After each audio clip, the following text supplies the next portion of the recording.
You're listening to All Kinds of Catholic with me, Teresa Alessandro. My conversations with different Catholics will give you glimpses into some of the ways we're living our faith today. Pope Francis has used the image of a caravan, a diverse group of people travelling together on a sometimes chaotic journey together. That's an image that has helped to shape this podcast. I hope you'll feel encouraged and affirmed, and maybe challenged at times. I am too in these conversations.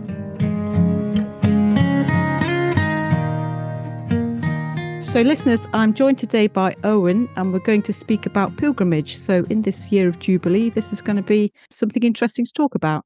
So thank you for joining me, Eoin. Thanks for having me, Teresa. Perhaps you'd explain to us how you came to do a pilgrimage last year, and it wasn't a walking pilgrimage. So I think listeners will be interested to hear about that too. Yeah, so the story starts sometime in the latter half of 2023 when I read an account by an American lady where she described that she had gone on a walking pilgrimage from Canterbury to Rome. It was quite an interesting story in itself, but I also noted that she had followed a trail called Via Francigena, which I had not heard of before then, and I was further intrigued to notice that as well as being a walking route, there was a possibility of cycling on the same route. I'm a pretty keen, what I describe as a functional cyclist, so I like to use the bike for just ordinary journeys as much as I can. I hadn't been on long trips, not in many years, hadn't gone like cycle camping or cycle touring. But I was looking at this and I thought that sounds, really interesting. I've been to Rome a number of times and always found it a very good experience. And I was thinking, I could go to Rome by bicycle following this. And I thought I could combine, the idea of going to Rome with cycling from a purely temporal, corporal kind of basis. I've realized that the best time to do it would be probably in the autumn, September, October 2024. And then I realized that I would have, quotes, a milestone birthday in October of 2024. And so there came the thought that I could actually cycle on a pilgrimage that would finish up in Rome on the time of my 60th birthday. I kind of developed that idea and basically did it. Sounds like a huge project to undertake, to think about how you're going to travel. Presumably it took a few weeks to cover the route. Altogether, I cycled for about 33 or 34 days, and then there were some kind of hiatus periods. I have to let you in on a secret that I did not cycle directly all of the way from Reims in France to Lausanne. I took some trains and a boat as well as doing some cycling. So for various reasons, that happened. And I also took a break at one point. So I wasn't continuously in motion, as it were. I left home on the 30th of August of last year, and I arrived back on the 31st of October. Wow. And was there, in the original article that you read, was there a spiritual element? There wasn't really. And one thing that I discovered along the way is Via Francigena, it's as much a cultural and historic route as it is a pilgrimage route. At various points along the way, people would do spot surveys about what the motivation was for undertaking the route. I think it's probably fair to say that a spiritual motivation was pretty much in the minority. But I think it's an interesting thing to say. The people that I spoke with, I found some who had no avowed spiritual intention, but they actually found some spirituality there, somewhat maybe unexpectedly. It's interesting that if you went back into the Middle Ages, pre-English Reformation, at which point, by the way, I discovered that King Henry VIII actually outlawed pilgrimage. You were basically forbidden to do. But maybe several hundred years before then, it was a big thing. People would go broadly along the route that I followed from England towards Rome. And not just, by the way, from England. As you go along, you find that there are collection points where people from other countries would be joining. People now might find it quite difficult to comprehend. There was actually a pilgrimage in the reverse direction. Thomas à Becket, who I discovered a lot more about doing the pilgrimage, he was a very venerated figure, not only in England, but across Europe. So people are interested in coming to Canterbury on pilgrimage. Yeah, people would be going in the opposite direction. It was not a one-way street. And by the way, while I stopped at Rome, the actual Via Francigena goes all the way to close to Bari, at which point you would, in olden times, have taken a boat to bring you closer to Jerusalem. So you've a bit more to do next time. I'm interested that although you were cycling and therefore faster than a walking pace, but you did still encounter people to talk to along the way. Would that be when you were stopping in the evenings or for refreshments? So the way I'd describe it is, up until Lausanne, you'll meet very few other pilgrims and have very little by way of pilgrim infrastructure. The whole way across France, you're not really meeting anyone. Things start to change from Lausanne onwards. Once you get into Italy, and especially once you're out of the Aosta Valley, you're then on a very much a place where you're stopping at Ostello and similar kind of accommodation, and you're meeting people pretty much every day. The typical routine is that you share the evening meal together, have breakfast together in the morning, and then go on your way. So there was quite a lot of chance to talk with people, and that was, really a big positive as the journey went on. And so are there conversations you have, that have stayed with you that you reflect on, come to your mind when you think back to the pilgrimage? Not maybe massively so much with fellow pilgrims as more just the people who would be hosting you. So there were all kinds of people, and just the kind of kindness and generosity of the people running the accommodations in some places like Vercelli, which is a beautiful small city with a lovely cathedral. There, the hostel was in like a really ancient building going back, hundreds of years, and it was run by some people from a confraternity to San Jacopo. So it's an actual church-led organization. And so the people there, they were very structured. Further down the road in Lucca, which is kind of one of the main stopping points, there was a different, also church-led organization. And there, as the pilgrims collected in the evening, they actually did a foot washing ceremony to welcome people there before the evening meal. And then after breakfast the next morning, there was a specific prayer to send people on the way. So that kind of thing was lovely. But then in other places, you might just encounter lay people from community organization or something like that. But they would equally be very welcoming. So yeah, a lot of those were kind of like my good memories from time on the road. And while you were cycling along in hopefully some good weather and beautiful countryside, but I know it's not always like that on a pilgrimage, did you have time to reflect? You mentioned it was a milestone birthday. Were you thinking about your life, or were you just thinking about the route and needing to get there and how hot it was? Or To be honest, more of the latter, really. You're thinking about all the things that you have to do today that maybe subconsciously gives you time to think about other things in a different kind of way. But it probably wouldn't be the best idea to be thinking about some wrong that you'd done 20, 25 years ago while you're going down a hill at high speed or whatever. What is accurate to say is I was mostly blessed with incredibly fine weather. It wasn't too hot nor too cold. It rained only on a handful of occasions. The scenery that you see as you go on a trip like that, it's so varied, it's rich, it's full of life, and there are beautiful differences and contrasts.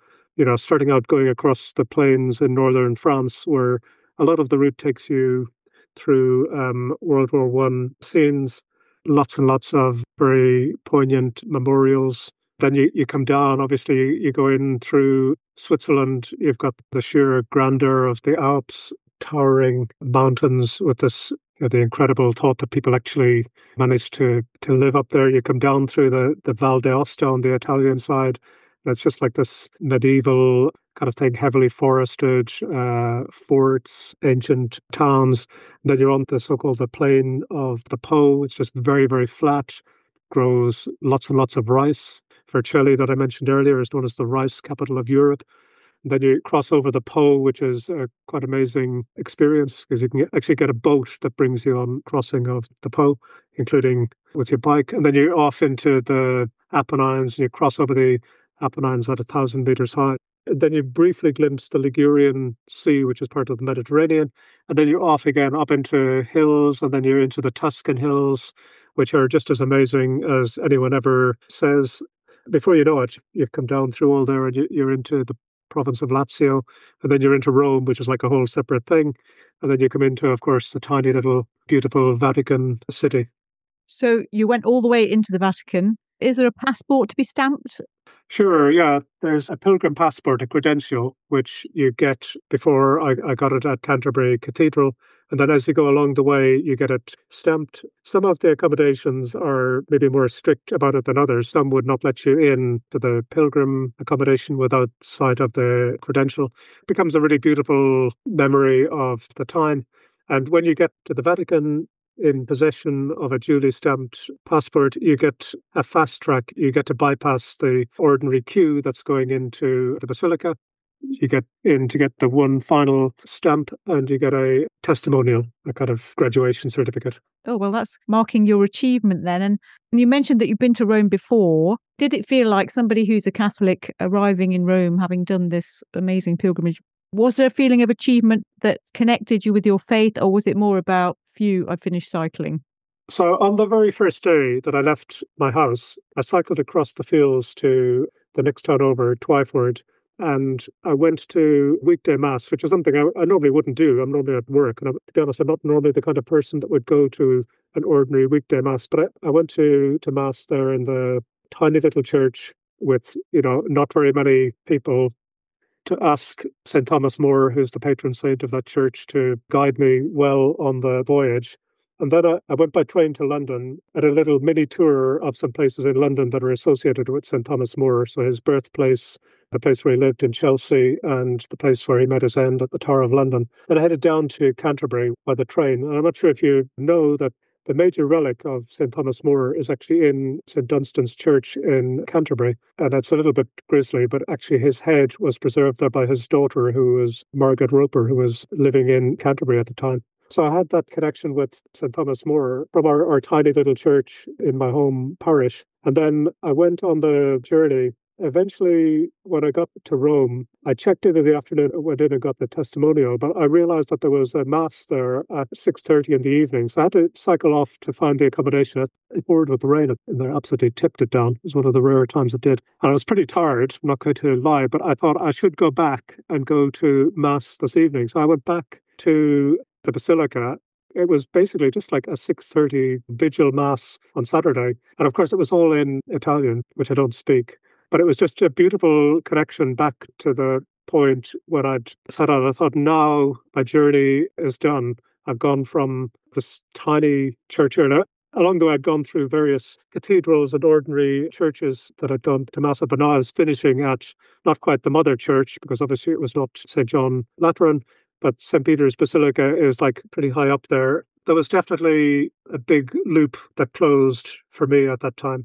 That's brilliant. Yeah, I was going to say you must have been to Mass in a range of different places as you were crossing Europe. It was pretty interesting. Obviously, the first day of my actual cycling was in Canterbury. And so I started by going to the morning service in Canterbury Cathedral. Obviously, Anglican. I didn't think that would necessarily be a problem. And it was just, again, typical of a 9 a.m. service on a Saturday. There were not very many people. It was in a little side chapel. It was a beautiful short service. I think credit to our Anglican friends. I think they do that kind of service beautifully. I left from there, managed to attend Mass in France, Switzerland, Italy, Rome, which I count as separate from Italy, and the Vatican, which I count as separate from all of the above. Probably the most unusual Mass was the one that I was in Switzerland, where I was in the Abbey of Saint Maurice, where I was actually staying in the Abbey that evening. I had been told that I needed to arrive before 5:30, because after 5:30 I was told all of the congregation would be at the evening service. I put in an extra effort and got there in good time, and I was pretty tired. That was quite a long day's biking, and to be honest, I did just want to kind of lie down and go to sleep, but I got to go on. So I went in to this evening service at St. Maurice. It was a mass that was sung in some kind of old French, and it bore very little relation to the order of Mass as you or I might understand it. What I discovered is that the Abbey at Saint Maurice has had a service continuously, as in every day, since something like 450 AD. Just, if I may, I know that because I've been to the Abbey Saint Maurice in Switzerland. A friend who was doing some travelling, told us about it. And so my husband and me visited there. It is very interesting that they've got that perpetual prayer for all those hundreds of years. So it's really nice to hear that you were there too. Yeah, I think it's definitely one of those amazing places. I only found it, to be honest, because it was on my list of places that I could stay that were at an opportune break point in the journey. I hadn't known the background about it beforehand. And I think, well, I wouldn't claim to be guided by the Holy Spirit or anything like that. I think you do things like that happen and you think, well, that was a very interesting thing to happen, to discover this amazing resource, and it was just there, and it's been there for 1800 years or something. Well, some people might be more ready to think they were being guided by the Holy Spirit, Eoin, but you're modestly not wanting to go there. Who can tell? I certainly felt guided and protected. I'd say at another point, I think I cycled something in the region of 2,000 kilometers. And in all that time, I had one mechanical mishap, which was for my brake, one of my brakes to fail. On the very same day, I was headed towards a place that I was going to stay that was called Bede Biche, or Bede Biche, which was a bicycle-oriented bed and breakfast. And I thought that was just a place that'd have a nice place to put your bike. But in fact, they also had a very skilled bike mechanic. And when I arrived, he just took my bike, and an hour later, he'd fixed the faulty brake. And then the only time I had a puncture that I couldn't fix, on the evening of that day, just as my tire kind of finally deflated and wouldn't pop up again, I found myself in a small town, quite randomly, a little bit to the south of Siena.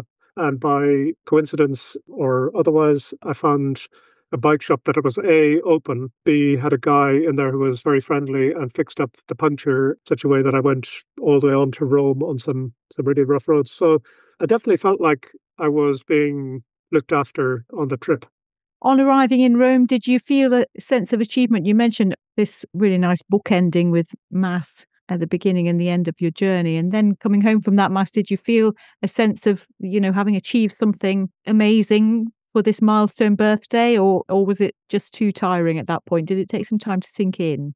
Yeah, I mean, I think to an extent I'm still, even some months after, still kind of like processing the whole thing. I think what it feels like is an abundant blessing that's still present because I've got so many extra resources that I can call on now, not only about the physical achievement of cycling there, but of moments along the way where good things happen. You've got things that you can go back to later on and take sustenance from, even though they're now in your past. That's kind of how I'd feel about it at the moment. But I feel like it isn't even still fully processed, and it may be that I reserve the right to think more things about it in future, I think, if that makes sense. I think that makes good sense. Yeah, I think you've explained that very well. Thank you. Before we began recording, you mentioned that the lives of saints are important to you, that there are some saints that you have found out more about. So you mentioned St. Thomas More there at the beginning of your journey. Yeah, and St. Thomas à Becket, one of the other St. Thomases, that was very interesting. Somewhere in Emilia-Romagna, near Fidenza, I went a little bit out of the way because I noticed a church dedicated to St. Thomas Becket. I discovered there it was, built in the 1400s or something. Sadly now not in use, but it's still in perfectly good order. It's just a very interesting thing to find it there. You're now, at that point, something like 1,400 kilometers from Canterbury. So it kind of just shows you how his influence had spread. In Switzerland, halfway up the Alps, going towards the pass of Grand Saint Bernard, I stopped in a town I'd never heard of before the trip, which was Orsières. In that town, which was a very small little place, I discovered that there was a lot of mention of Bienheureux Maurice Tournay. He came from an even smaller village, like way up on a mountain, and he was born somewhere around 1900. And he ended up entering the monastery in Grand Saint Bernard, which is right up at the very top of the mountain, over 2,000 meters altitude. But he went from there, this is the really interesting part for me, he went from there to Tibet, basically was establishing Catholic church and structure in Tibet in the 1930s. I just found it like pretty astounding to think when you looked at how hard the terrain was just for everyday life. Everything's way up on a mountain. I think life there was pretty difficult. But he then went from there to a place that probably has quite a similar landscape, I guess, very mountainy, but on the other side of the world where the language and culture are completely different. He seemed to get on quite well there, but sadly, in the early 1940s, he was assassinated and is now regarded as a martyr in the church. And going in through Italy, where you'll find in Lucca, there's a Saint Gemma. I think she was active around 1900. The saints seem to be more visible there than they necessarily are in our everyday life. It sounds like something appeals to you about finding out the events of their lives and, in a way, marvelling at their ambition and achievement. They're feeling called to those challenges, I suppose would be a better way of saying it. It's something to be inspired by along the way, I suppose. I think so, yeah. I think it's like, obviously, we're not all going to achieve what these people did, but I think to find out about them is to be inspired, and to be inspired can't be a bad thing. I was going to talk about this year of Jubilee and just see if you've any plans. It was actually a little side effect of going on the journey was that coming into Rome, as we're getting closer, people in the hostels, especially the more religious-minded ones, would mention about that. I have to admit, it had somewhat passed me by, but once you get to Rome itself, the signs of the Jubilee are everywhere. Everywhere you go, you see the symbol, the lovely, colourful symbol. I don't know if it counts as inspiration or not, but my wife and I do a Advent window every year. We did for our Advent window this year. We actually kind of recreated the Pilgrims of Hope logo, and it shone out of our window, our front window. I thought it was actually a way of bringing the message to people. Wind back a little bit there and tell us about that. You decorate a window every Advent, and is that in your neighbourhood? Yeah, it's a village trail of Advent windows. I mean, there are all kinds of everything. Some of it is Santa and reindeers and things. Let's say probably the majority. But we always stick to some kind of nativity theme. So I think we have a nice one that's done in shadow of the Annunciation in a slightly contemporary setting. And we have another one of the journey to Bethlehem. But this year we changed it up a bit and we recreated the Pilgrim of Hope logo and slogan. Wow. I really liked the logo, and I thought it was a good message to share with people. I don't know if anyone saw it in our window and was inspired to go and search up what Pilgrims of Hope would actually mean, but maybe they would, and maybe they would be inspired to think of doing something themselves. Wow, what a great idea. Well, you kicked off the Jubilee year properly. That is very impressive. I mean, you've already peaked in a way by being in the Vatican. Your last guest, who sponsored the creation of a pilgrimage route in every diocese. That's right, Phil. Yeah. I thought that was fantastic. I have not actually yet searched up what the Portsmouth one is. I will go and look and see if I can do a maybe bike-oriented version of that. I would like to eventually go from Rome to Bari. Whether I would then get a boat towards the Holy Land, I don't know. It's something to think about doing, isn't it? Although now's a hard time to go to the Holy Land, of course. Yeah. Now, for people who may be wondering about the diocesan pilgrimage routes that Phil set up, I'll put a link in the episode notes to Phil's website again, Hearts in Search of God, so people can check on that. And this year, just to say, there's also an extra pilgrimage opportunity for people around England and Wales to follow pilgrimage routes and congregate in Nottingham in September, which Phil is also organising. So I'll put a link to that. Pilgrimage can be all kinds of anything. I really think it's worthwhile. My kind of working definition is it's any journey that is non-trivial, that takes some effort, and that has some kind of spiritual purpose behind it. That can be done in a half day. It can be done in a day. It can be done over a weekend, or it can be done over a couple of months, as in my trip.